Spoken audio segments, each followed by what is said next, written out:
नाज़रीन, प्रोग्राम खबर से खबर में नादिया मिर्ज़ा में खुशामदीद। नाज़रीन, प्रोग्राम तो शुरू करेंगे और बात करेंगे कि इलेक्शन कमीशन किस तरह से मनोन अमल कर रहा है सुप्रीम कोर्ट के अहकामात पर, उसके फैसलों पर, क्योंकि सदर आरिफ अजीज़ ने भी पंजाब इलेक्शन की डेट दे दी है। इमरान खान साहब ने आज साफ़ गुफ्तगू में क्या कहा और इसहाक डार साहब ने प्रेस कॉन्फ्रेंस में क्या कहा।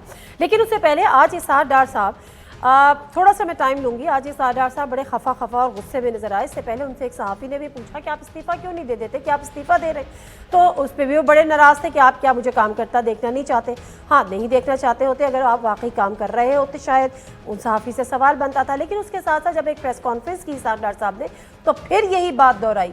क्या कह रहे थे, छोटा सा क्लिप है, जरा देखिए। नॉन एंटिटीज है कि जी रिजाइन करे, मैं क्यों रिजाइन करूं? मैं कौन हो तुम? पीडीएम ने, हुकूमत ने मुझे एक जिम्मेदारी दी है, मैं पूरी कोशिश कर रहा हूँ। ये अमानत है, कौम की अमानत है, पीडीएम हुकूमत की अमानत है, मैं एक इबादत समझ के कर रहा हूँ। इसहाक डार साहब की गुफ्तगू के दो हिस्से हैं। एक तो वो कह रहे हैं कि वो क्यों रिजाइन दे, वो मैं आपको बताती हूँ कि वो उनका रिजाइन क्यों बनता है। लेकिन उसके साथ साथ वो कह रहे हैं कि मैं पूरी कोशिश कर रहा हूँ। तो आप ये तस्लीम कर लें कि आपकी कोशिशें रंग नहीं ला रही, आपसे माशी हालात मुल्क के बेहतर नहीं हो रहे। आप जो ये बात करते हैं कि सियासत नहीं रियासत बचाने आए थे, तो आपसे रियासत भी नहीं संभल रही। अगर इमरान खान साहब के लिए आप कहते हैं कि उन्होंने डुबोई थी और आपकी बात को सच मान लें तो आपने गर्क कर दिया। फिर आप कहते हैं कि मैं इस्तीफा क्यों दूं, तो जरा सुनिएगा। मार्च 2022 जब पीटीआई की हुकूमत थी और मार्च 2023 जब इस पीडीएम की और हुकूमती इत्तेहाद यानी पीएमएलएन की हुकूमत है। पेट्रोल की कीमत थी 149 रुपये 86 पैसे, आज है 267 रुपये। ज़र मुबादला के ज़खायर थे 17.72 अरब डॉलर्स और आज है 9.26 अरब डॉलर्स। माहाना एक्सपोर्ट्स जो थी वो 2.8 अरब डॉलर्स थी और अब हैं 2003 अरब डॉलर्स। महंगाई की शरह 13% थी, अभी 33% है। शरह सूद 9.8% थी, अब 20% है। डॉलर का रेट 182.4 था, ये मैं बात कर रही हूँ मार्च 2022 की, और अब मार्च 2022 में 269 रुपये है। बिजली का पर यूनिट 9 रुपये था और अब 16 रुपये है। एलपीजी गैस 200 रुपये थी और अब 310 रुपये है। तो इसहाक डार साहब, ये हैं वो वजूहात जिसकी बिना पर आपसे कहा जाता है कि आप रिज़ाइन करें। लेकिन बहरहाल आपकी हुकूमत और आपकी मर्जी है कि आप रिज़ाइन करें या आप रिज़ाइन ना करें। प्रोग्राम का आगाज़ करते हैं और आज की उन खबरों से जो हमने शुरू में थोड़ा सा डिस्कस भी की। आज जो है वो इसहाक डार साहब बात कर रहे थे और मीडिया से भी बात उन्होंने की। क्या कह रहे थे, महंगाई के हवाले से जरा सुनिएगा। जहाँ तक मेरी इत्तला है कि governor KP is very clear कि जी अक्टूबर नवंबर से पहले उनके हिसाब से इलेक्शन नहीं हो सकता, लॉ एंड ऑर्डर सिचुएशन की वजह से। अभी जहाँ तक पंजाब का ताल्लुक है, क्या फैसला करती है पीडीएम गवर्नमेंट, मुझे अभी तक कुछ नहीं पता। ये जो अभी इलेक्शन करेंगे, क्या सेंसस मुकम्मल हो जाएगा? तो आधा मुल्क जो है वो सेंसस के पुराने सेंसस पे हो रहा होगा इलेक्शन, आधा जो मुल्क है वो नए सेंसस पे होगा। क्या आपकी 18वीं तरमीम ने ये नहीं कहा कि जी तमाम केयर टेकर न्यूट्रल सेटअप पूरे पाकिस्तान में होना चाहिए? चौथा, क्या आपके फालतू पैसे नहीं लगेंगे? मैं आपको बता देता हूँ कि आपके करीबन 15 अरब रुपए ज्यादा लगेंगे। अगर कोई 2-4 महीने आगे पीछे होके को अगर हो सकते हैं एक ही वक्त पे और आपका सेंसस भी हो जाए, अगर अब आप कराते हैं तो 3 हुकूमतें बैठी होंगी, दो सूबों में इलेक्शन हो रहे होंगे। जब जनरल इलेक्शन होंगे उस वक्त 2 सूबों में हुकूमतें होंगी, 3 इलेक्शन, उसको क्या चैलेंज नहीं लोग करेंगे? ये वजीर खजाना थे जो आज महंगाई के और जो मुल्क की माशी सूरत हाल है उस पर गुफ्तगू करने के लिए आज उन्होंने एक प्रेस कॉन्फ्रेंस की थी। लेकिन उससे पहले उन्होंने इलेक्शन के कैसे होंगे और कैसे नहीं होंगे पे एक लंबे सवालात उठा दिए। बावजूद इसके कि सुप्रीम कोर्ट का फैसला आ चुका, बावजूद इसके कि उससे कबल लाहौर हाई कोर्ट का फैसला आ चुका, बावजूद इसके कि इलेक्शन कमीशन सदर से मुशावरत के बाद सदर ने 30 अप्रैल की पंजाब इलेक्शन में डेट दे दी, बावजूद इसके कि इलेक्शन कमीशन जो है वो जो केपीके के गवर्नर है उनको खत इरसाल कर चुका है, उनको मौसूल भी हो चुका है। आगे बढ़ते हैं। बाबर अवान साहब ने भी एक प्रेस कॉन्फ्रेंस की और कुछ इमरान खान साहब की जान के हवाले से कुछ खतरात का इजहार किया। क्या कह रहे थे, ये सुनते हैं। इस्लामाबाद के जो वकील हैं, वो जो इस्लामाबाद की कचहरी है उसको कहते हैं डेथ ट्रैप। वैसे नहीं वो कहते, सेशन जज, सीनियर वकील, लेडी लॉयर, लिटिगेंट, अमले के लोग इस्लामाबाद कचहरी में एक दफा कत्ल नहीं हुए, 2 दफा कत्ल हुए। सारी कोशिश, ये जो पर्चे हैं, ये पहला सर्कमस्टांशियल पीस ऑफ एविडेंस है हमारे पास। ये इस्लामाबाद में करने का मकसद ये है कि इमरान खान को इस्लामाबाद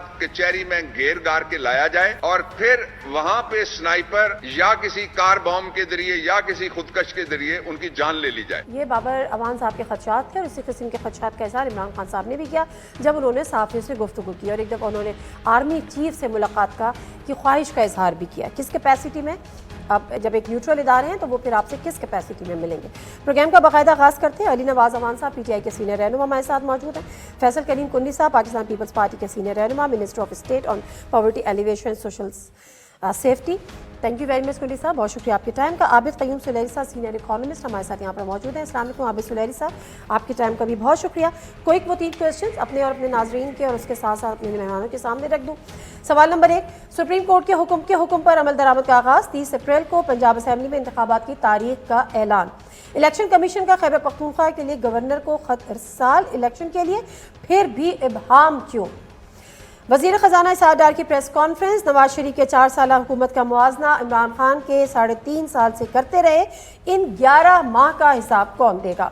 सवाल नंबर 3, इमरान खान मुल्क की बेहतरी के लिए आर्मी चीफ से तो बात करने के लिए तैयार, मगर सियासी जमातों के साथ मिल बैठने से साफ इनकार, ऐसा क्यों?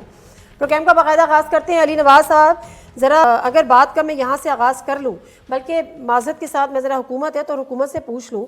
अब जो इसहाक डार साहब अभी गुफ्तगू कर रहे थे कुंडी साहब, अब मुझे ये समझाएं कि सारा कुछ तो सही हो रहा है।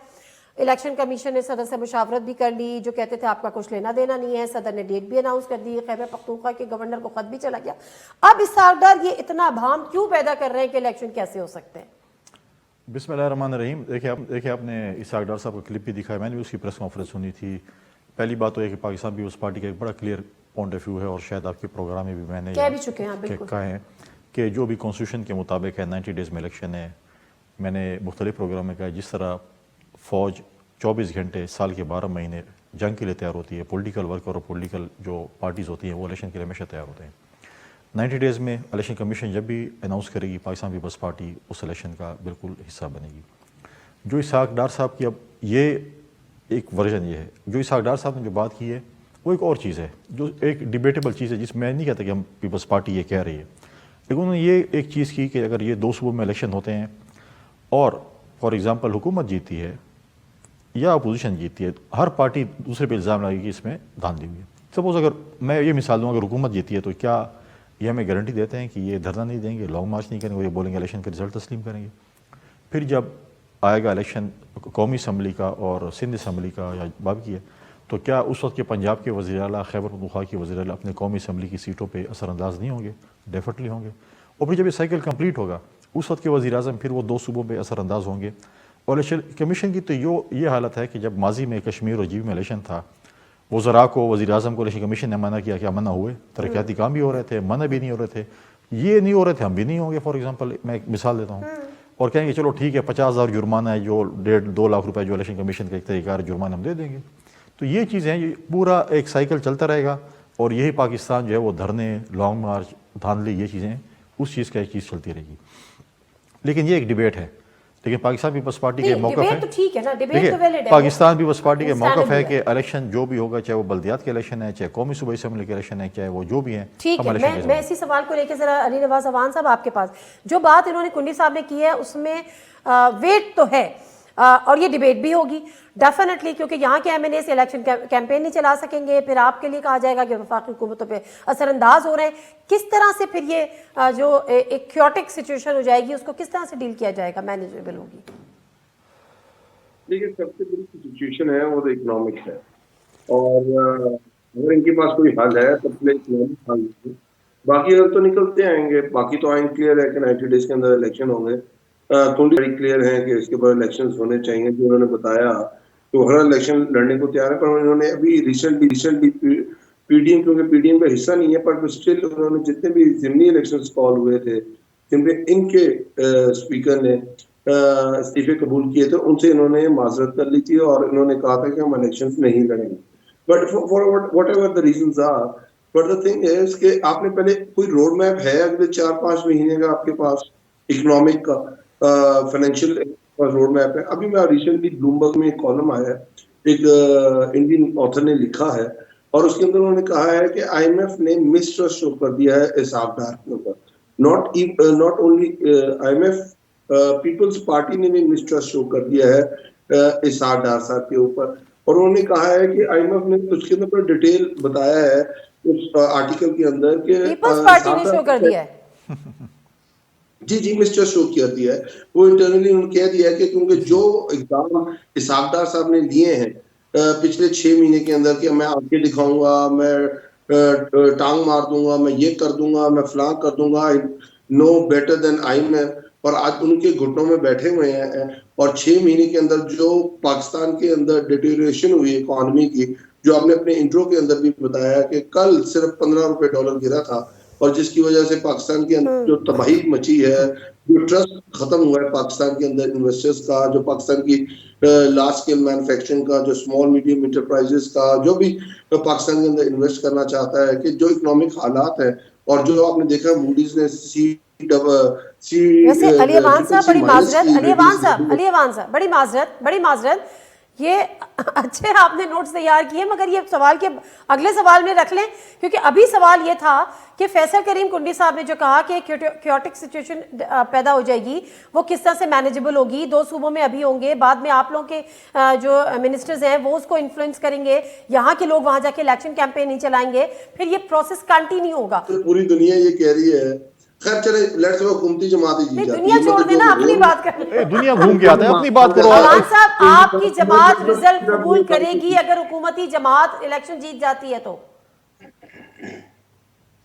मतलब यही कह रहा हूँ, मैं मान रहा हूँ कुंडी की बात कि जो मर्जी हो जाता है, कि मतलब जलजला आ जाता है, अर्थक्वेक आ जाता है, मुआवजा हो जाता है, और पता नहीं क्या होता है कि हुकूमती जमातें जीत जाती हैं। और वो बात सवाल ये नहीं बनता कि जीतता कौन है, हारता कौन है। हम तो पहले कह रहे हैं कि आप पाकिस्तान का जो फ्यूचर है वो नेक्स्ट इलेक्शंस के अंदर है। गवर्नमेंट में ये बैठे हैं, इन्होंने अपनी परफॉर्मेंस के ऊपर। हम ये कह रहे हैं कि आप समझते हैं कि इलेक्शन है ना, वो तो फाइन, आप सिंध असेंबली को डिसॉल्व करें, नेशनल असेंबली को डिसॉल्व करें, और एक दिन पे इलेक्शन करा दें। हम बैठने को तैयार हैं आपके। सुलैरी साहब, ये जो गवर्नमेंट है, और इसका अभी वजीर खजाना साहब का भी सुन रही थी, और इनका एक बड़ा एक नैरेटिव है कि जी हम सियासत नहीं रियासत बचाने आए थे। आज की जो प्रेस कॉन्फ्रेंस इफ्तार साहब कर रहे थे, वो कंपैरिजन कर रहे थे पिछले नवाज शरीफ साहब के दौर का 4 साल का और इमरान खान साहब के 350 का।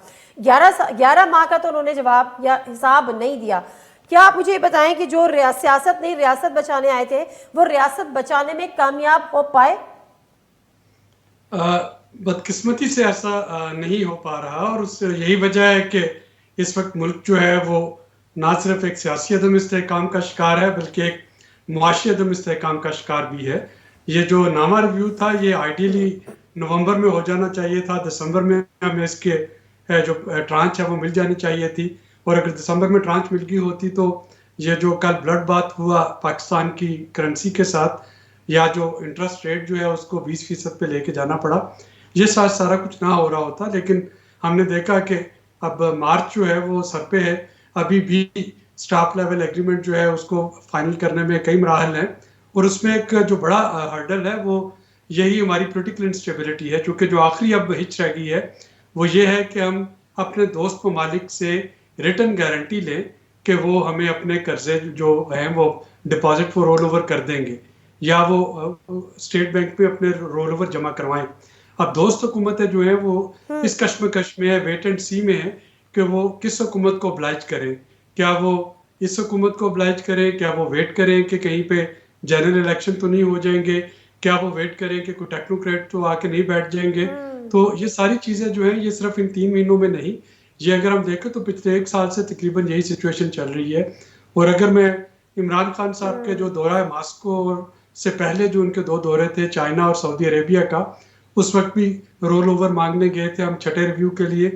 चूंकि ये खबरें गर्म थी कि नो कॉन्फिडेंस आ रहा है, हमने देखा कि वो रोल ओवर जो था वादा तो हुआ लेकिन प्रैक्टिकली वो डॉलर नहीं आए, जिसकी वजह से 6ठा रिव्यू जो है वो तवालत का शिकार हो गया।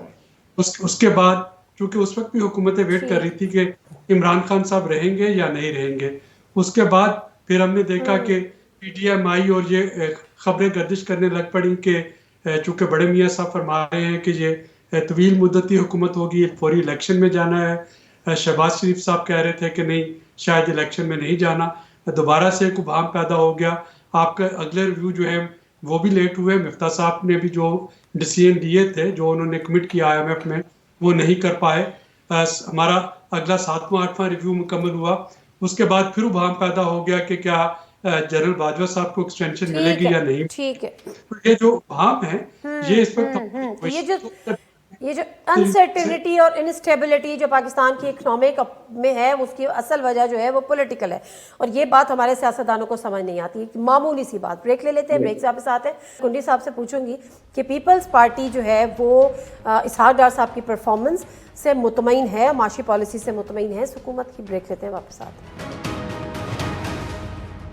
जिना से प्रोग्राम एक दफ़ा फिर आपको खुशामदीद कहते हैं। ब्रेक पे जाने से पहले पर्चा लीक करके गई थी फैसल करीम कुंडी साहब आपके लिए। आप मुतमईन हैं मुल्क की माशी पॉलिसी से हुकूमत की प्लस इसहाक डार साहब की परफॉर्मेंस? देखिए, नॉर्मली पाकिस्तान की उस पार्टी से क्वेश्चन होते हैं और कल भी टीवी प्रोग्राम में एक और ये थे, हम इस हुकूमत के इत्तेहादी हैं। हमारे जो रिजर्वेशन होते हैं, जो बातें हमारी होती हैं या जो मशावरत होती है, हम कैबिनेट में या मुलाकात में बैठकर उस चीज़ पे बातचीत करते हैं। हम बिल्कुल इस हुकूमत की चीज़ों को ऑन भी करते हैं। हम मुतमईन हैं इसहाक डार साहब से, ऐसी कोई बात नहीं है। और मुझे पता नहीं अली अवान साहब को किसने पता नहीं जो है ब्लूमबर्ग की रिपोर्ट कर कोट कर रहे थे। अच्छा, ये अमेरिका पहुंच गए थे।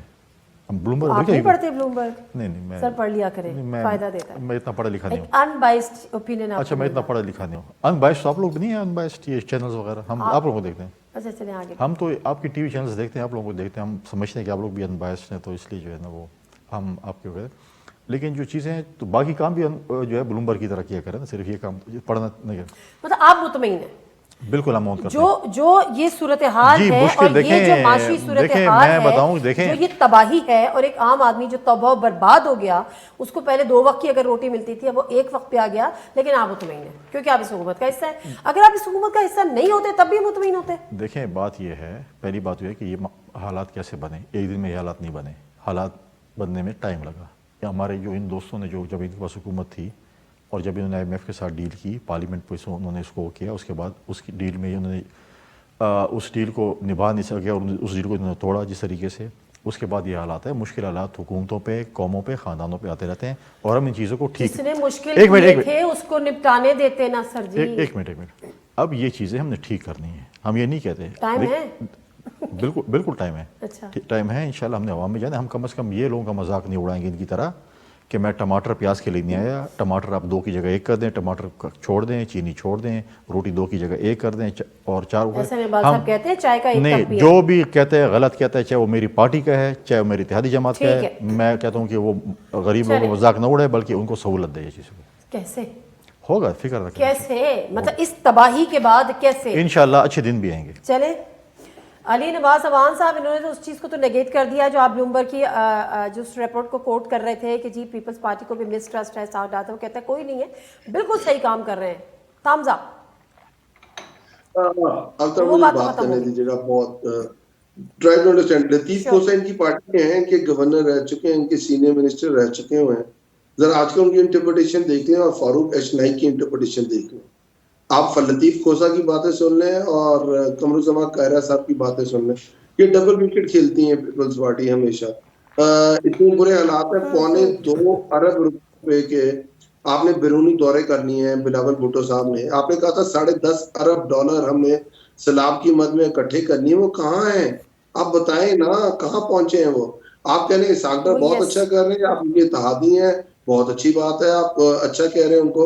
ये तो आपको फेस करने का लोगों के सामने। मुझे तो अच्छा लगा कुंडी ये कहता हुआ कि हमने जो किया है वो मतलब हम इत्तेहादी हैं, हम अपनी रिजर्वेशंस देते हैं। पर मुझे सिर्फ ये बताइएगा कि जो पाकिस्तान के आप लोग नारा लगा के आए थे कि पाकिस्तान तो तबाह कर दिया, अगर कंपैरेटिव स्टडी ड्रॉ की जाए, आपने चैलेंजेस देखे क्या है जो तहरीक इंसाफ की गवर्नमेंट ने देखे? तहरीक इंसाफ की गवर्नमेंट ने जब आई थी तो अगर आप याद हो $20 अरब का करंट अकाउंट डेफिसिट छोड़ के गए थे इसहाक डार साहब। पेनलाइज किया गया था IMF की तरफ से इसहाक डार साहब को कि उन्होंने डॉलर को, क्योंकि साथ सलैरी साहब बैठे वो मेरी बात को सेकंड करेंगे, किस तरह डॉलर को मुस्तहकम रखने के लिए उन्होंने ओपन मार्केट ऑपरेशंस करके $25 अरब मार्केट के अंदर फेंका था। और आप लोग क्रिटिसाइज करते थे, मैं नहीं, आप लोग क्रिटिसाइज करते थे। और उसके बाद जब हमारी गवर्नमेंट आई, सबसे पहला क्राइसिस 2 साल का कोरोना का आया, उसके बाद आपके पास क्राइसिस लोकस्ट का आया, उसके बाद आपके क्राइसिस पुलवामा का आया, उसके बाद आपके पास क्राइसिस यूक्रेन रशिया का वॉर का आया। ये सारे क्राइसिस तो तरीके इंसाफ ने देखे हैं। और जो आप ये कह रहे हैं जो हम एग्रीमेंट करके गए थे, बेसिक्स जो आपकी स्टडी होनी चाहिए वो करेक्ट होनी चाहिए। हमारा 3 साल का प्रोग्राम था और हमारा तो सितंबर 2022 में खत्म हो गया था। मिफ्ता ने आके उसको दोबारा किया था और 6 महीने की एक्सटेंशन ली थी। और उसके बाद आज मिफ्ता की बातें सुन लें, जो इन्हीं के आप ही की पीडीएम और आपके अलायंस जमातों के वजीर खजाना थे, और वो आज क्या कह रहे हैं कि इसहाक डार ने तबाही फेर दी है पाकिस्तान की। 6 महीने अगर आप ये कहें कि मैं IMF की आंखों में आंखें डाल के बात करूंगा, who the hell IMF is, और उसके बाद जाके आप डॉलर को, जो उनकी रेगुलेशंस है, उन्होंने कहा था कि आपने डॉलर को फ्री फ्लो पे रखना है, आपने इंपोर्ट को रिलैक्स करना है, आपने ये चीजें करनी है 1 2 3 4, और आपने 6 महीने तक नहीं की। उसका जवाबदेही आप भी हैं, उसका जवाबदेह पीडीएम भी है। और उसके बाद आज आप ये कहते हैं कि पाकिस्तान के अंदर बहुत मुश्किल स्टेप्स लेने पड़ते हैं, तो हम मुश्किल स्टेप्स लेना, कौन रोक रहा है आपको? आपने, अगर आपकी परफॉर्मेंस सिर्फ नेशनल असेंबली की देखी जाए, आप छोटे इकोनॉमिक हालत, अगर आपके हालात आपके हाथ में नहीं थे, आपने नेशनल असेंबली में किया क्या है? आपने सिर्फ ये किया कि नैब अमेंडमेंट्स करके 1100 अरब रुपए के अपने केसेस खत्म कराए। ठीक है, बात ये है कि इस 11 माह का हिसाब कौन देगा? इसहाक डार साहब कंपैरिजन कर, ठीक है। अली नवाज अमान साहब, ओके अली नवाज अमान साहब प्लीज होल्ड ऑन। मैं जरा आबिद सुलेरी साहब, बात यह है कि जो कंपैरिजन कर रहे हैं आज इसहाक डार साहब नवाज शरीफ साहब के पहले दौरे हुकूमत का 4 साल का, क्योंकि वो शाहिद खाकान अब्बासी साहब को हटा के, उसके बाद अभी का, मतलब PTI के 3.5 साल का। एक तो मुझे बताएं कि ये कितना मुनासिब है, क्योंकि इन 11 माह का हिसाब कोई नहीं दे रहा। दूसरी बात ये कि आज जो माशी तबाही है, आपका एक अनबायस्ड और न्यूट्रल ओपिनियन क्या कहता है, उसमें इमरान खान की हुकूमत का कितना हाथ है? देखिए नादिया, पहली बात तो ये है कि जब हम हुकूमतों की परफॉर्मेंस का कंपैरिजन करते हैं तो वहाँ पे सारे फैक्टर्स को मद्देनजर रखना चाहिए। फॉर एग्जांपल, जब हम पीपल्स पार्टी के दौरे हुकूमत की बात करते हैं तो 2010 और 2012 के फ्लड्स को जिक्र किए बगैर आप पीपल्स पार्टी की परफॉर्मेंस को जज नहीं कर सकते कि 2 बड़े स्फीयर किस्म के सुपर फ्लड्स आए थे। जब हम PMLN की बात करते हैं तो हमें CPEC के प्रोजेक्ट्स को उसमें ज़रूर फैक्टर इन करना होगा कि ये वो वक्त था जिसमें कि CPEC के जो आपके पास इन्वेस्टमेंट डॉलर्स में आ रही थी वो आई थी, और यही वजह थी कि उस वक्त अगर रुपए को आर्टिफिशियली स्टेबलाइज किया गया था तो आपके पास डॉलर मौजूद थे। जब हम PTI की बात करते हैं तो अली नवाज से मैं मुत्तफिक हूँ कि उसमें कोविड को आप टच किए बगैर जो है वो PTI की परफॉर्मेंस की बात नहीं कर सकते। तो पहली चीज़ तो यह है कि जो परफॉर्मेंस को मेजर करना जो है वो इन फैक्टर्स के बगैर थोड़ा सा सतही होगा, और वो आपको कोई रियलिस्टिक एनालिसिस उसमें नहीं दे सकेगा। अपनी अपनी पार्टी के हिसाब से मेरा ताल्लुक किसी भी जमात से हो, मैं उस जमात की परफॉर्मेंस को डिफेंड कर पाऊंगा। मेरा ताल्लुक जिनके खिलाफ होगा मैं उनको अपोज कर सकूंगा, क्योंकि बाकी सारे फैक्टर्स जो है उनको मद्देनजर मैं नहीं रख रहा हूँ। जब हम बात करते हैं कि आज की ये जो सिचुएशन है, तो इसमें यकीनन वो जो छठा रिव्यू जो है वो डिले हुआ था, वो इसी वजह से डिले हुआ था कि उस वक्त PTI का ये ख्याल था कि शायद जो फ्यूल की कीमतें हैं वो इतनी ज़्यादा नहीं जाएंगी। उस वक्त इमरान खान साहब ने कीमतों को जून तक फिक्स कर दिया, और वहाँ से एक जो सस्पेंशन थी या लिम्बो था वो चला। मैं चूँकि उस वक्त खुद भी इकनॉमिक एडवाइजरी काउंसिल का हिस्सा था, और हमें ये चीज़ मानने में कोई आर नहीं कि हमसे उस वक्त, मुझसे कम अज़ कम एक अंडर एस्टिमेशन हुई। मैंने एक फार्मूला प्रपोज किया था टारगेटेड सब्सिडीज़ का, कि मोटरसाइकिल वालों को, चिंची वालों को, रिक्शा वालों को, इनको टारगेटेड सब्सिडीज़ दी जाए, जनरल सब्सिडीज़ हमें IMF नहीं देने देगा। और बड़ा आसान फार्मूला मैंने परसों भी अपने आर्टिकल में लिखा था कि आप जो मोटरसाइकिल वाले, छोटी गाड़ियों वाले, CNIC से, उनके एक्साइज डिपार्टमेंट से डॉक्यूमेंट्स ले लें, विस्प से उनको ट्रायंगुलेट कर लें और देख लें कि अगर वो मुस्तहिक हैं तो उनको डायरेक्ट पेमेंट दे दें, पेट्रोल की कीमतें बढ़ने दें। बदकिस्मती से मेरी वो सजेशन जो है वो एक्सेप्ट नहीं हुई बड़े फोरम पे। वहाँ से ये चीज़ें जो है ये स्लिप होना शुरू हुई, और उसके बाद हर हुकूमत ने, मिफ्ता साहब वाला जो था उसमें उन्होंने अपना हिस्सा डाला, डार साहब आए उन्होंने अपना हिस्सा डाला, और ये तनज़्ज़ुली मुसलसल होती चली गई। अच्छा, तो सुलेरी साहब एक छोटा सा सवाल, इसके साथ ही छोटा सा सवाल, आप जिस वक्त की बात कर रहे हैं वो मेरे ख्याल है फरवरी था जब इमरान खान साहब ने 5 रुपए पेट्रोल की कीमत या 10 रुपए कम करके सब्सिडी देना शुरू की।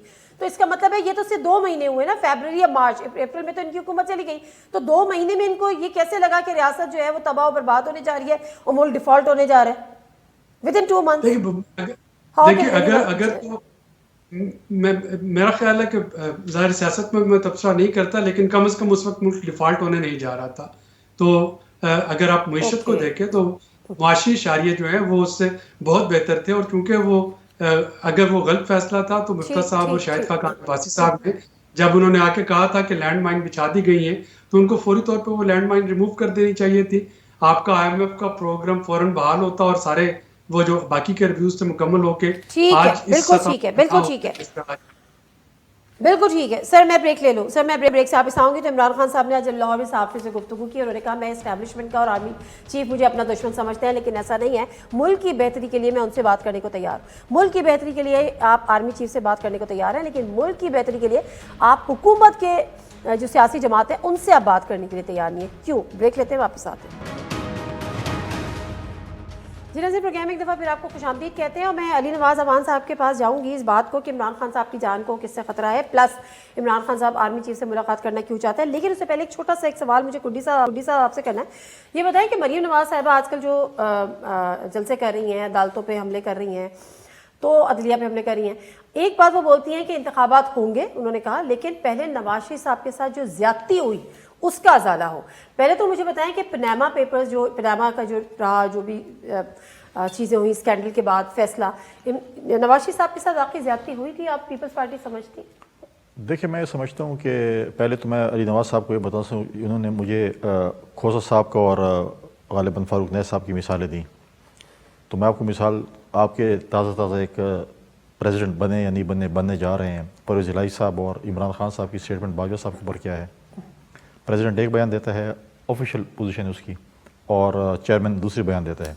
वो कहता है कि ये जो है इन्होंने हमारे साथ ये किया, और कहते हैं जो भी है जो। अच्छा चलिए इस बात का जवाब दें। ठीक है, बिल्कुल PMLN ये समझती है कि उनके साथ जो है नवाज शरीफ साहब के साथ जिस तरीके से ज्यादती हुई और जुडिशरी को PMLN तो समझती है, मुझे ही पता है, पीपल्स पार्टी समझती है, आप समझते हैं? मैं समझता हूँ, देखें, किसी को अगर आप कहें कि आपने अपने बेटे से तनख्वाह नहीं ली और आप उसको नाअहल करते हैं तो ये बहुत बड़ी ज्यादती है। अब जो पनामा पे आपको अफसोस होता है ना कि नवाज शरीफ साहब के साथ ज्यादती होगी, अब आपको कुंडी साहब माजरत के साथ अफसोस आज इसलिए हो रहा है कि आज आप उस हुकूमत के इत्तेहादी हैं। लेकिन पनामा के वक्त चूंकि आप इत्तेहादी नहीं थे, उससे कायरा साहब क्या कह रहे थे? उनके बेटे किया, उन्होंने कहा जी उनके बेटे किया।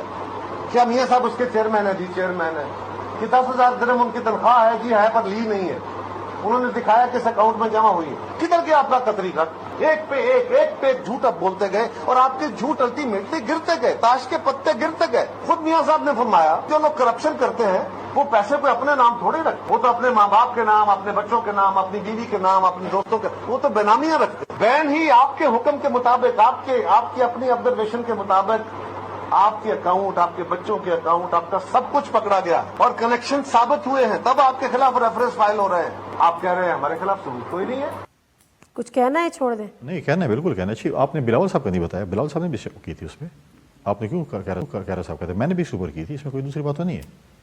मैं तो समझता हूँ कि बिल्कुल उस वक्त भी ज्यादती हुई थी पॉलिटिकल। ये कायरा साहब किसी और देखें, की ज़बान बोल रहे हैं? नहीं, मैं कहता हूँ कि देखें, अदालतों को पॉलिटिकल विक्टिमाइजेशन इस्तेमाल नहीं करना चाहिए। अदालतें पॉलिटिकल विक्टिमाइजेशन के लिए उस वक्त जो चीजें आ रही थी, कायरा साहब किसी और की ज़बान बोल रहे हैं, ये पार्टी नहीं, पॉलिसी पाकिस्तान नहीं थी। पीपल्स पार्टी की ज़बान बोल रहे थे, किसी की ज़बान तो नहीं फिर बोल रहे अब थे। क्या कायरा साहब हुआ? मेरे अब आप कह रहे हैं नहीं, जाती होगी, उस वक्त आप कह रहे हैं कि सही केस था। नहीं, देखें, उस वक्त जो चीज़ें कोर्ट्स में पेश की गई थी, उस वक्त जो चीज़ें आ रही थी, वो उसके बदौलत उन्होंने उस पर स्टेटमेंट दी थी। उसके बाद देखें, उसके बाद चीज़ें क्लियर। अब मुझे बात तो करने दें, मुझे पता है आपको एक और सवाल बोला ही नहीं, आप अब जो है, अब जो देखें चीज़ें हैं, जब ये चीज़ क्लियर हो गई, हम तो अब देखिए वो गलत था ना, चीज़ें गलत थी। आप एक उसको कहते हैं कि आपने अपने बेटे से तनख्वाह नहीं ली, आपने ये चीज़ नहीं की और आप डिस्क्वालीफाई हो गए। अकामा था उनके पास जी, अकामा था उनके पास। आप मुझे बताएं, प्राइम मिनिस्टर के पास। देखिए, एक मुझे बताएं, चलिए, आप इस मुल्क में रहती हैं ना, आप जब दुबई के लिए अप्लाई करते हैं, लोगों के पास, मेजॉरिटी लोगों के पास जो है वो ये चीज़ें इसलिए होती हैं कि वो दुबई आसानी से आ जा सकें, इसलिए वो ये लेते हैं क्योंकि दुबई के वीज़े। मुल्क का प्राइम मिनिस्टर, वो देखिए हर मुल्क, एक मुल्क का डिफेंस मिनिस्टर, फिर क्या है, उनको किसी मुल्क में जाने के लिए अकामा चाहिए, देखिए, और सीक्रेसी के साथ। सीक्रेसी के साथ नहीं चाहिए। देखें, अकामा कोई छुपने वाली बात नहीं है। देखिए, अच्छा, अकामा चलिए, इसलिए आगे होता है बढ़ते कि आप फ्रीक्वेंट, ठीक है, आप मैं क्यों जानना मल्टीपल चाह रही थी कि सियासत में क्या-क्या रंग दिखाती है। बिल्कुल नहीं दिखाती है। चलिए, आप- मैं जरा नहीं, टाइम कम है ना, जरा मुझे मैं पूछने आपकी दें। तवज्जो से अदालतों से मुअद्दबाना मेरी गुजारिश है कि आप सारी केसों को सुनते हैं, लेकिन पाकिस्तान पीपल्स पार्टी हमेशा हर प्रोग्राम में ये कहती है कि शहीद जुल्फ़िकार अली भुट्टो का, मोहतरम बेनज़ीर भुट्टो शहीद के भी केस सुन लें ताकि हमें भी इंसाफ इन अदालतों से मिले। हमेशा जो है, अब हमें इंसाफ नहीं देते, लेकिन आपकी हमारे गुजारिश यकीनन पहुंच गई होगी। अली नवाज अवान साहब, पहले तो ये बताएं कि इमरान खान साहब सिटिंग आर्मी चीफ से, सर्विंग आर्मी चीफ से क्यों मिलना चाहते हैं? आपने अभी कुंडी को बता दिया।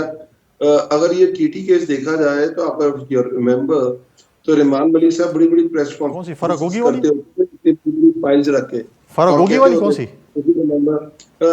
सुन तो ले यार कुंडी, इतनी बड़ी फाइल्स अच्छा रख के सॉरी, मुझे आवाज नहीं आ रही थी, मैंने कहा फराग होगी की बात कर रहे हैं आप। अच्छा चलिए कुंडी आपका टाइम खत्म हो प्रॉब्लम है, गया। मुझे आवाज सही नहीं आ रही थी, मैं इसलिए मैंने सॉरी मैंने आपको इंटरप्ट किया, वो मुझे अच्छा आवाज जी नहीं आ जी रही। जी जी अली नवाज जवान साहब।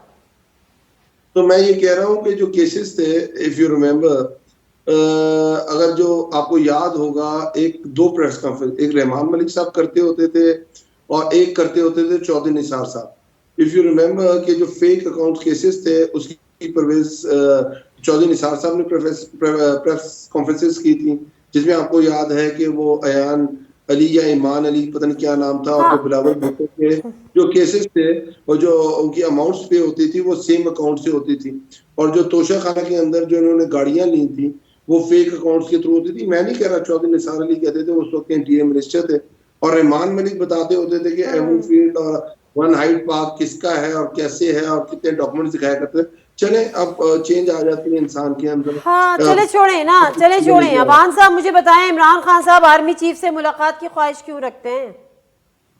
एक मुलाकात जरूरी है सर। बड़ी क्लैरिटी, अगर आप पूरी वो प्रेस कॉन्फ्रेंस सुने और उसके अंदर कहा क्या गया, और उसके अंदर वो साफियों के साथ प्रेस उन्होंने कॉन्फ्रेंस मुलाकात नहीं थी की। सर।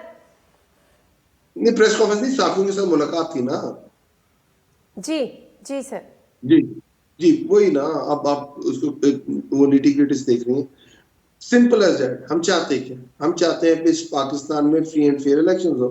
एस्टेब्लिशमेंट पाकिस्तान की हकीकत है, और पाकिस्तान के अंदर बहुत बड़े, अगर आप समझते हैं स्टेक होल्डर है वो एस्टेब्लिशमेंट है, और अगर हम ये कहें कि एस्टेब्लिशमेंट को आगे की तरफ बढ़ना चाहिए, एस्टेब्लिशमेंट को आगे की तरफ चलना चाहिए, जो हो गया वो पीछे हो गया, जो करने वाले थे वो पीछे चले गए, अब आगे चलना चाहिए। और उसके अंदर सिंपल एज दैट क्या चाहते क्या है। हम ये नहीं कह रहे शहबाज शरीफ की तरह कि हमें बैकडोर जराये के जरिए वजीर आजम बना दें, हम ये नहीं कह रहे कि हमारे नैब केसेस खत्म कर दें, हम ये नहीं कह रहे अंकल्स की मैंने बड़ी मुश्किल से उनको मनाया है सागदार वापस आ जाए, हम बिल्कुल ये नहीं कह रहे। हम ये कह रहे हैं पाकिस्तान के अंदर फ्री एंड फेयर इलेक्शंस हो, पाकिस्तान के जो टेररिज्म री नहीं तो इमेज हो रही उससे है, आर्मी चीफ से मुलाकात से क्या मतलब है? आप कह रहे हैं कि आगे की तरफ चले, तो आगे की तरफ अगर चले तो आप उनको पीछे की तरफ ना खींचे ना। वो आगे की तरफ चल रहे हैं कि जी हम न्यूट्रल हैं, आप उनको पीछे की तरफ खींच रहे हैं कि नहीं आप न्यूट्रल ना रहे, आप हमारे चीफ से मुलाकात कर ले, कप्तान से। नहीं आप ये बात बताइएगा मुझे कि ये जो हमारे सिस्टम है इसमें डेडलॉक क्यों लोग ये कह रहे हैं कि आज पाकिस्तान में इलेक्शन के सुप्रीम कोर्ट भी कह चुकी है नहीं होंगे। जी नाज़रीन, मुख्तसर सा ब्रेक लेती हूँ, ब्रेक से वापस आऊंगी तो गुफ्तगू का आगाज यहीं से करेंगे। Welcome back to the show. Abid Sulehri साहब, मुझे समझाएं कि आर्मी चीफ क्या किस कैपेसिटी में पॉलिटिकल पार्टी से गुफ्तगू करे, अगर कि वो ये कह चुकी है मुलाकातें करें, आप समझते हैं या करनी चाहिए? अगर कि वो ये कह चुके हैं कि हमें आगे चलना है, न्यूट्रल हो चुके हैं, तो क्या ये जो ख्वाहिश है ये जायज़ है कि मुल्क की बेहतरी के लिए आर्मी चीफ से मुलाकात की जाए, ना कि मुल्क की बेहतरी के लिए अपने जो आपके गवर्नमेंट है उससे बात की जाए?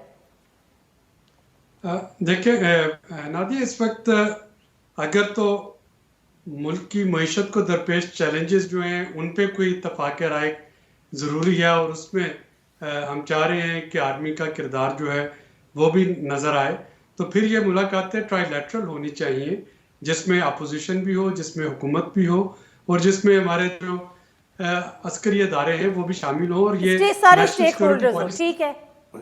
और ये नेशनल सिक्योरिटी पॉलिसी की रूह से मैं बात कर रहा हूँ, क्योंकि जो इस वक्त नेशनल सिक्योरिटी पॉलिसी जो राइज है उसका सेंट्रल पॉइंट ये है मुल्क में मुआशी सिक्योरिटी को लेके इंश्योर करना, चूंकि कहा यह गया है कि अगर मुआशत मजबूत नहीं होगी तो बाकी तमाम सिक्योरिटी जो है वो कंप्रोमाइज हो जाएगी।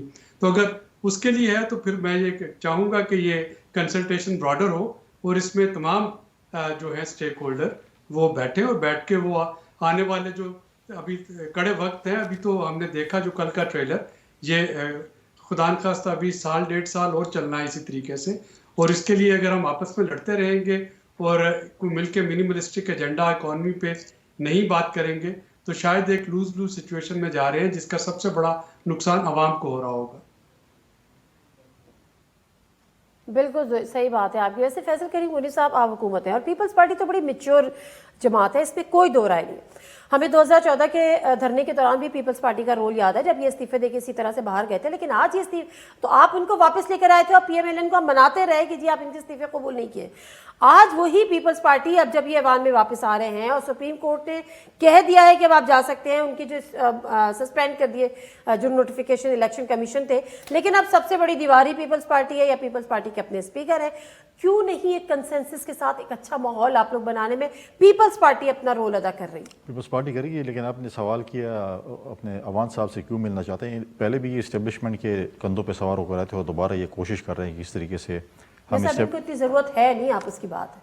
अच्छा मैं अपना एक तो आप इधर आके बैठ जाएं, इधर आ जाएं। अच्छा बोले। तो वो जो है इस्टेब्लिशमेंट के ज़रिए दोबारा आना चाहते हैं, ठीक है। अच्छा। इन्होंने पहले जो चीज़ चखी हुई है, कहते हैं दोबारा भी हम उसी तरीके से आराम और सुकून से इसी तरीके से आ जाएं। अब जहाँ तक आपके इस्तीफ़ों की बात है तो उसमें ये है कि देखिए पहले तो इस्तीफ़े दिए इन्होंने, फिर एहतजाज कर दे कि इस्तीफ़े कबूल नहीं हुए। जब इस्तीफ़े कबूल होना शुरू हो गया फिर रोना शुरू कर दे कि हमारे इस्तीफ़े क्यों कबूल हुए। फिर कहते हैं हमने इलेक्शन लड़ना, फिर इलेक्शन के बाद जब अब ये खत्म हो गया, अब सुप्रीम कोर्ट अच्छा, का ऑर्डर मेरी है, बात तो सुप्रीम कोर्ट ने इनके इस्तीफों का जो नोटिफिकेशन तमीज़ नहीं बांधने देंगे आप। नहीं आप अब क्या मसला है? आप अवाम जो है अवाम को नहीं बताना चाहती कि मैं क्या कहना चाहता हूँ। एक थोड़ा सा मुझे एक बर्दाश्त भी कर लेगा लगा। उसमें जब इन्होंने कह दिया कि हमने इस्तीफे दिए, हम नहीं बैठना चाहते, हमने कहा ठीक है इलेक्शन हो जाना चाहिए। उसी इलेक्शन में स्टे ले लिया कि जी हम इलेक्शन नहीं, हमें दोबारा असम्बली में आने दें। भाई ये गुड्डे गुड्डी का खेल नहीं है जो आप बनना चाहते हैं। उसके बाद अब देखें हाई कोर्ट ने, पंजाब ने, इस्लामाबाद ने, आज खैबर पख्तूनख्वा ने भी और भी उनको स्टे दे दिया। इलेक्शन उन्होंने इलेक्शन कमीशन का जो फैसला है उसको सस्पेंड किया। जब इलेक्शन कमीशन स्पीकर को लिखेगी हम जो भी आइन और कानून के मुताबिक हो उसको फॉलो करेंगे, ये आए ना आए हमें से कोई फ़र्क नहीं पड़ता। फर्क तो खैर अच्छा कोई नहीं छोड़ो, पड़ता। फिर आप कहेंगे कि मैं आप नहीं आप कह दें आप। नहीं मैं सिर्फ आपसे इतना पूछूं कि आप नहीं चाहते कि मुल्क का थोड़ा सा सियासी स्टेबिलिटी आए, माहौल अच्छा हो? तो किसको आप समझा रही हैं? उनको समझाएं। नहीं तो भाई आप उनको पार्लियामेंट में आने देना। तो आ जाए, पहले क्या कमाल की जांच कर लें। स्पीकर साहब डटे रहे कि मैंने नहीं, तो आने स्पीकर साहब देना। जो भी आइन और कानून के मुताबिक होगा उसके मुताबिक चलेंगे। बिल्कुल अगर उनको आता है, स्पीकर को ये चीज़ आती है कि इनको वापस आए तो आ जाए, हमें तो कोई फर्क नहीं पड़ता। चलें जी आ जाए, इनको कोई फर्क नहीं पड़ता। अली नवाज अवान साहब आपको लगता है वाकई इनको कोई फर्क नहीं पड़ता? बहुत हो गया ना, मतलब थोड़ा सा माहौल को ठंडा करना चाहिए। इस वक्त दो रोल्स हैं। एक जो राजा परवेज अशरफ है वो कमरुज़्ज़मान कायरा का रोल प्ले कर रहे हैं और जो लतीफ खोसा का रोल है वो मेरा भाई कुंडी प्ले कर रहा है। ये वो हमेशा डबल विकेट खेलते हैं। ये ऐसे जैसे परवेज इलाही और इमरान खान का रोल है। अच्छा कुंडी तुम्हें बिल्कुल मुझे बर्दाश्त नहीं कर रहा आज यार, बिल्कुल तुम हाइपर हुए हो, कोई मसला नहीं है। इसलिए मैं कहता हूँ आप शुरू आ जाया करें ना, अब आप हुकूमत में नहीं, आप शुरू आ जाया करें। वो मेरा गुस्सा आप पे निकाल भाई नहीं कोई आप ये कहते हैं आप कह रहे बात करें, मेरा टाइम भी आपको दे दें। सबसे बड़ा इंतकाम जमहूरियत है, आपके डायलॉग्स है ना। और आप ये कहते थे कि हमें तहरीक इंसाफ की शक्ल देखनी है, उनके एमएनए को देखना है, उनके हाथ में लकीरें कितनी है, वो किसी प्रेशर के अंदर तो नहीं है। तो हुआ क्या, एकदम इस्तीफे कबूल क्यों कर लिए थे? क्या आप तो बहुत बड़े दिल के लोग हैं, हमेशा कहते होते हैं, आपके लिए तो कोई मसला ही नहीं है ना। आप तो उसी शहबाज शरीफ के साथ बैठे हैं जो कहता था कि आपको हर जगह लटकाएगा, घसीटेगा, पता नहीं अल्लाह माफ करे और क्या क्या करेगा। तो हम तो ये नहीं कह रहे, दिल के लोग हैं। मैं तो ये कह रहा हूँ, आप मुझे बताइएगा ये डबल विकेट खेलना छोड़ दे यार, खुदा वास्ते। आपके पास आप बहुत बड़े जबरदस्त होंगे यार, आपके इस्तीफे कबूल हुए तो आप रो क्यों रहे थे यार? चले जाते, क्या थे हम इलेक्शन में जा रहे हैं, चलो 3-4 महीने के बाद इलेक्शन हो जाता। आप क्यों रो रहे थे? बोल रहे ठीक है इस्तीफे कबूल हो गए, हम जो करें, फिर क्यों स्टे ले रहे हैं? हम देखें जमहूरियत बेहतरीन इंतकाम हम मानते हैं। जैसे आप देखें चौधरी परवेज इलाही जो पंजाब का सबसे बड़ा डाकू था, आपकी पार्टी का सदर बन गया है। चलिए मैं लास्ट क्वेश्चन आबिद सुलैरी साहब से कह लूं, वैसे चौधरी परवेज इलाही के लिए क्यों कातिल लीग भी आप लोग ही कहते हैं कि आपने डिप्टी प्राइम मिनिस्टर बनाया था। जमहूरियत बेहतरीन इंतकाम है, ठीक है। इन्होंने इंतकाम लिया था, मुझसे भी कोई इसलिए इंतकाम ले ले, आप इधर आ जाए, मैं उधर चला जाता हूँ। मुझसे भी कोई इंतकाम ले ले, डिप्टी प्राइम मिनिस्टर बना दे। नहीं, आपके डॉन टी वाले हमारे एक एडवाइजर हैं ना। अच्छा आबिद सुलैरी साहब, अब जरा सिंपल सी बात बताएं कि आज लास्ट क्वेश्चन है, आपके डॉन के बहुत बड़े एक आदमी जो एडिटोरियल बोर्ड पे भी थे, वो माशाल्लाह आज के उनके एसपीएम हैं, तो आपको क्यों फिक्र करने की जरूरत है? वो उन्होंने जब वो ज्वाइन की, मैं बता रहा हूं, इनको नहीं समझते। he has resigned from Dawn News, simple and straight। अच्छा, ये नहीं पता। आबिद सुलैरी साहब मुझे बताएं कि ख्वाजा आसिफ साहब कह चुके हैं ये डिफॉल्ट हो गया, बहुत से लोग कह रहे हैं डिफॉल्ट। इसहाक डार साहब अड़े हुए हैं कि ना डिफॉल्ट होने जा रहा है, ना डिफॉल्ट हुआ है, ना डिफॉल्ट हो सकता है। आप किसकी बात को किस तरह देखते हैं? अभी तक तो डिफॉल्ट नहीं हुआ। जो सॉवरेन बॉन्ड्स हैं उनकी नेक्स्ट पेमेंट अप्रैल 2024 में है। डिफॉल्ट का मतलब जो है वो टेक्निकली ये है कि आप अपने जो प्राइवेट जो गवर्नमेंट ने लोन लिए हैं क्या वो अदा करने के काबिल है या नहीं। हुकूमत जो है जब वो वजीर ख़जाना कहते हैं कि डिफ़ॉल्ट नहीं हुआ तो उसका मतलब यही है, या डिफ़ॉल्ट नहीं होगा तो उसका मतलब यही है कि जो हमारे बायलैटरल क्रेडिटर्स हैं चीन, सऊदी अरेबिया, यूएई, कतर, इनसे रोल ओवर हो जाएगा। अगर रोल ओवर हो जाता है तो जाहिर है कि फिर डिफ़ॉल्ट होने का खतरा नहीं है। अगर रोल ओवर नहीं होता ये भी है कि हमारी एलसीज नहीं default खुल रही सर। एक थ्योरी ये भी है कि हमारी एलसीज नहीं खुल रही और ज़ाहिर उन्होंने बैन लगाया हुआ है। पता नहीं कितने हज़ारों कंटेनर्स जो हैं वो पोर्ट पे खड़े हुए ख़राब हो रहे हैं। अगर एलसीज खोलें और वो अपनी इंपोर्ट बिल्स वहाँ पे करने लग जाएं तो फिर डॉलर्स बिल्कुल ख़त्म हो जाएंगे। फिर डॉलर बिल्कुल खजीदी, हम ये कह सकते हैं कि डॉलर खत्म हो जाएंगे, रुपया और नीचे गिर जाएगा खुदा न खास्ता अगर IMF का प्रोग्राम जो है बहाल नहीं होता। लेकिन अभी तक डिफॉल्ट नहीं हुआ है। ठीक है, थैंक यू हुकूमत वेरी कुछ मच बता आबिद के इलाही साहब, कर दिया। अली नवाज अवान साहब, फैसल करीम कन्नी साहब, आपका शुक्रिया। प्रोग्राम से नादिर मिर्जा को इजाज़त दीजिए। अल्लाह हाफ़िज़।